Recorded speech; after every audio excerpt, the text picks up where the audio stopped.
Welcome to the NorthLakes podcast. Today we will be talking about NorthLakes Sliding Fee Scale with Tricia Krym. Without giving too much away, the Sliding Fee Scale is a financial tool that NorthLakes and other community health centers use to provide care to those who have cost as a barrier to healthcare.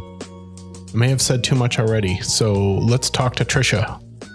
My name is Tricia Krym, and I am the Director of Patient Financial Services, and I oversee our Patient Financial Services Department. What does that mean? Like, what is the patient financial? What did you say? I can't even repeat. Patient Financial Services Department. What is that? So our department encompasses many different roles, and it could be our billing staff, our patient financial advocates, credentialing, and we are spread out all across Wisconsin. And I don't take this the wrong way, but it's the kind of the money side. Kind of. Like, and it's like kind of a lot of people that's a tricky part of healthcare. It is. It really is a tricky part of healthcare. One of the trickiest. For sure. And and it's too bad that a lot of times I think it slows people down from getting healthcare. But here at NorthLakes, we have this cool thing that we're going to talk about today, which is the sliding fee scale. Yeah. Is that the right way is that what we call it? Or is there another name? Is it known by any other name? Nope. That's what it's called. Our sliding fee scale program. Mm-hmm. And what is it? Tell me a little bit about it. So the sliding fee scale program is a payment, a model of payment, where the fees are discounted. Okay. For our patients. They're discounted based off of household income and size. So it's a way like if you don't have any other way it's a way to pay your bills. It is. It's a way to pay your health bills. It is. It's a great way to help our patients not only access care, but other services that we have. Like everything. Yeah. Anything that we have, which there are a vast array of services we have. And so how does somebody qualify for this? Like, what do they like? What is it's a financial designation? That's how you're able to get the sliding fee scale? It is. So a patient would fill out an application for a sliding fee scale. They can receive those from our front desk staff or also on the website. Mm-hmm. And they would fill it out. And really what we're looking for is their income and the family size. We take those two things to determine whether or not they fall between, or they fall 200% or less of the federal poverty guidelines. And so, and I know this because I work here, but I'm going to pretend I don't. But I think it's that if you don't, you can qualify for Medicaid. You get that. But if, let's say, you make too much money to qualify for Medicaid, the sliding fee scale might be something for you. Yes, absolutely. It can be used for, like we said, across all service lines, but it can also be used when you have commercial insurance. I think that's a common myth that people think that you cannot use it when you have commercial insurance. In fact, some people will say, no, I don't need to apply. I have commercial insurance. However, if they could potentially be eligible for the slide. And then when we bill the insurance and the insurance leaves a deductible or a copay or any patient responsibility, then you could also use the sliding fee scale towards those fees. Oh, okay. So let's say I come in and I don't know, I need behavioral health services. Mm-hmm. But I have insurance mm-hmm. through whatever, could be anything, marketplace or work but so I come in, I have my sessions for behavioral health but it turns out like the insurance pays for a big chunk of it, but there's this other chunk that's my responsibility. The sliding fee scale could pay for that. It can, yes. And does, not and can, it does. It does. It absolutely does, yes. So we would reduce those patient financial obligations. I'm sorry. Yeah. Mm-hmm. And so that's pretty cool. I mean, like how amazing, like that's got to be able to like access care for a lot people that might not get it. It does. Yeah. Bills are one of the biggest barriers for patients. And some patients don't come because of that. So we are able to help them get access to the care. Yeah, that's fantastic. So, how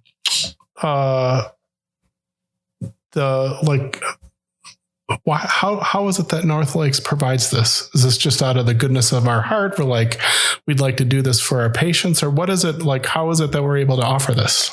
So we receive funding from the Health Services and Resources, or Health Resources and Services Administration. And we receive funding from them in order to pay for this service for patients.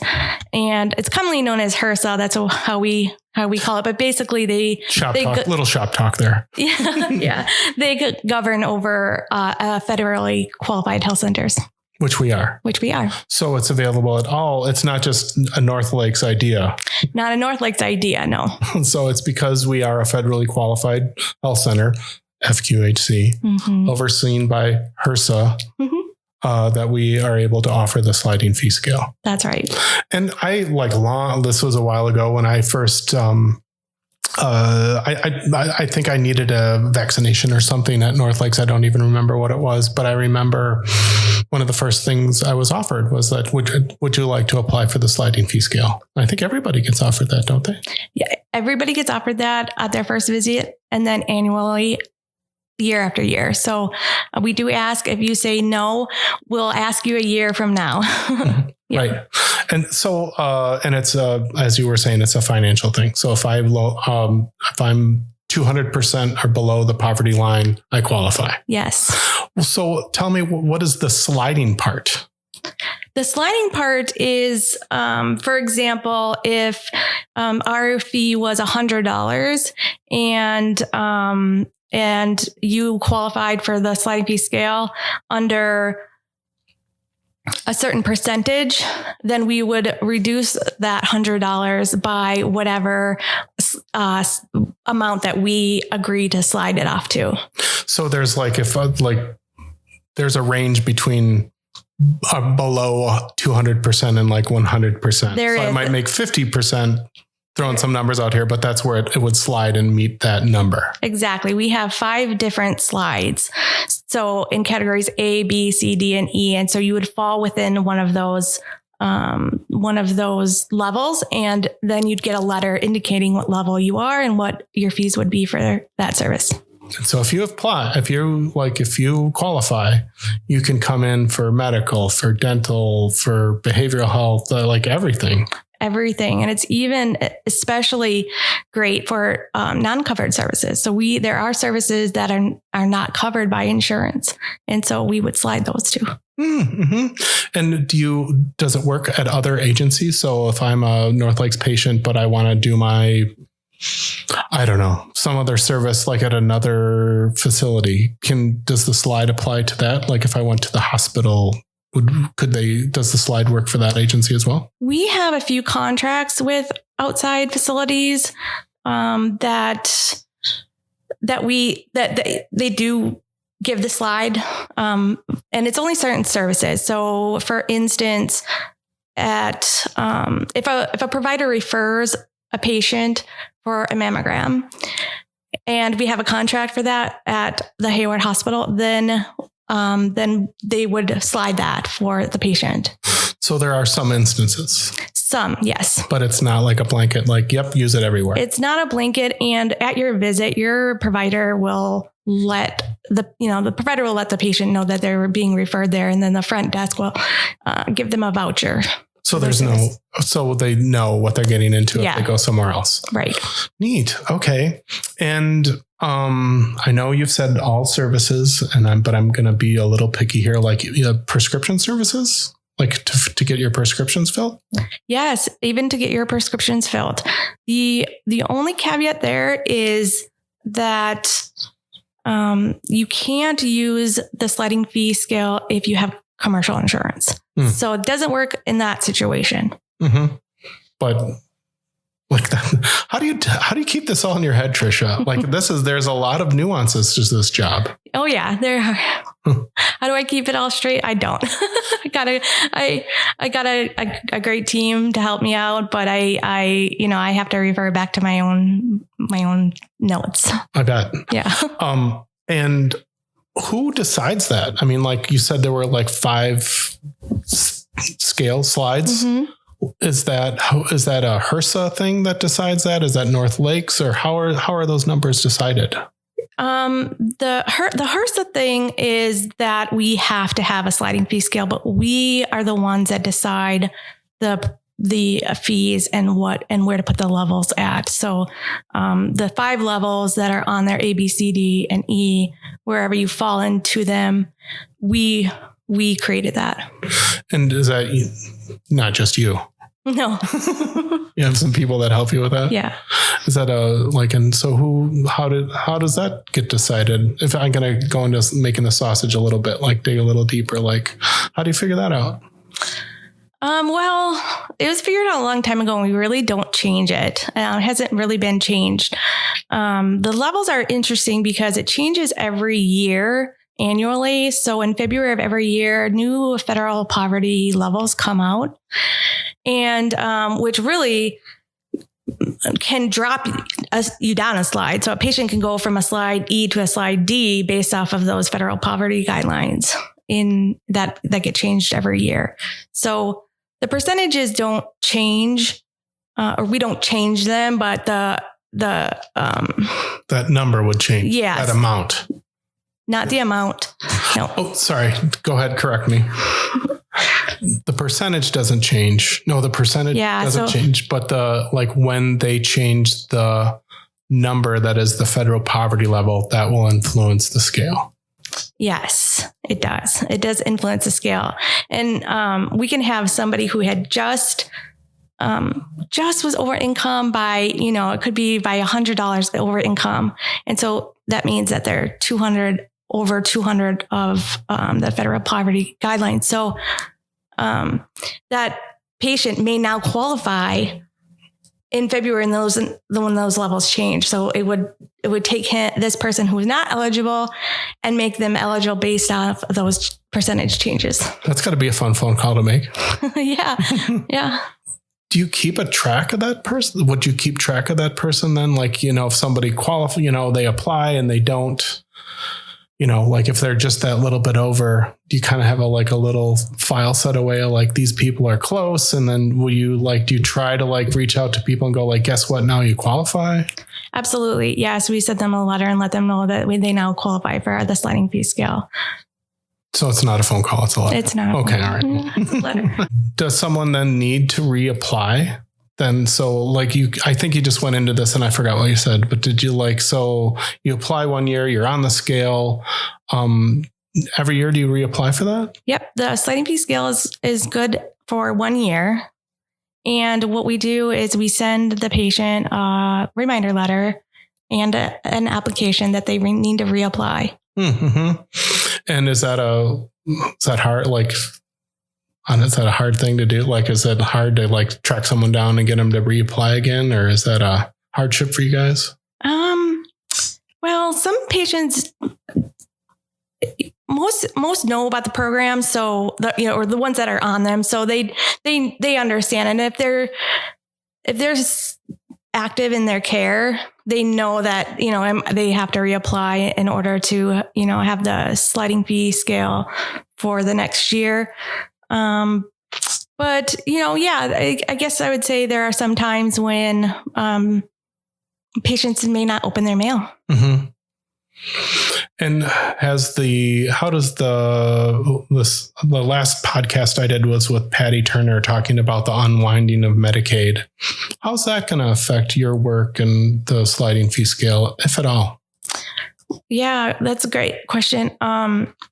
I think it will. I really hope that patients will apply for their sliding fee scale if they lose their Medicaid, because they may still be eligible for our sliding fee scale.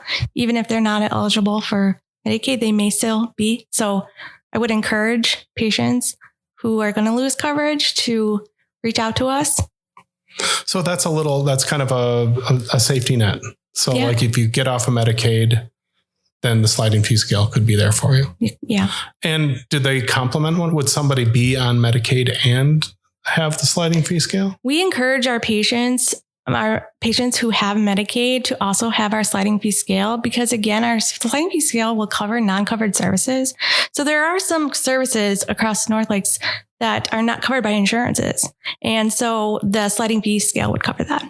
Another I just see this bright light going off. That doesn't work, but this does. Mm-hmm. So it's a great tool to have in your toolbox. Sure is. Our toolbox, but you use it a lot more than I do. Yeah.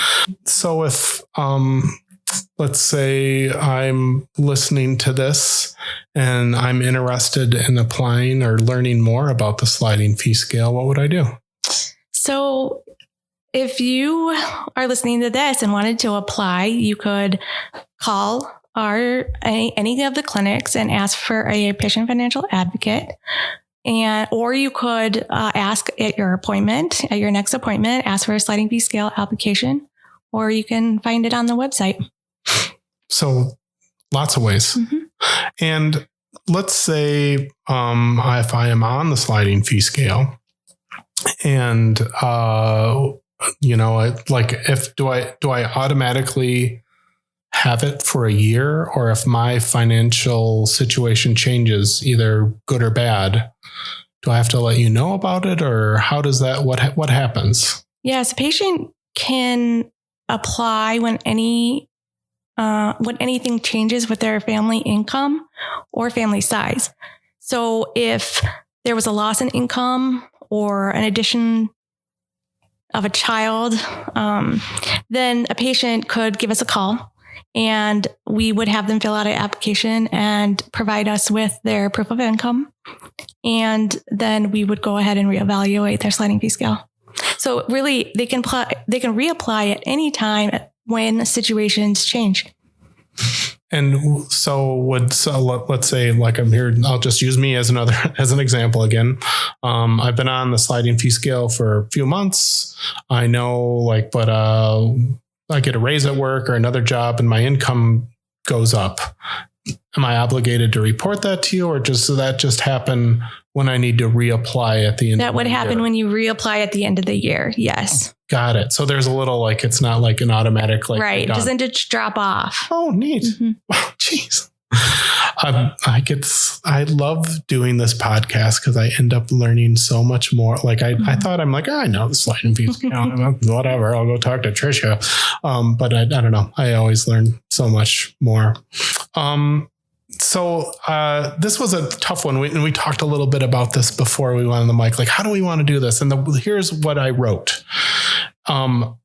For a question, is there a typical or common story associated with it, the sliding fee scale, and who uses it? And you were like, what do you mean, Jeremy? Mm-hmm. And I guess what I'm wondering is that who's this good? Who is this? Not who is it good for? Because it's good forever, can use it. But what might be a situation where this is a real helpful thing for someone that's looking for healthcare? Yeah. So, many different scenarios, of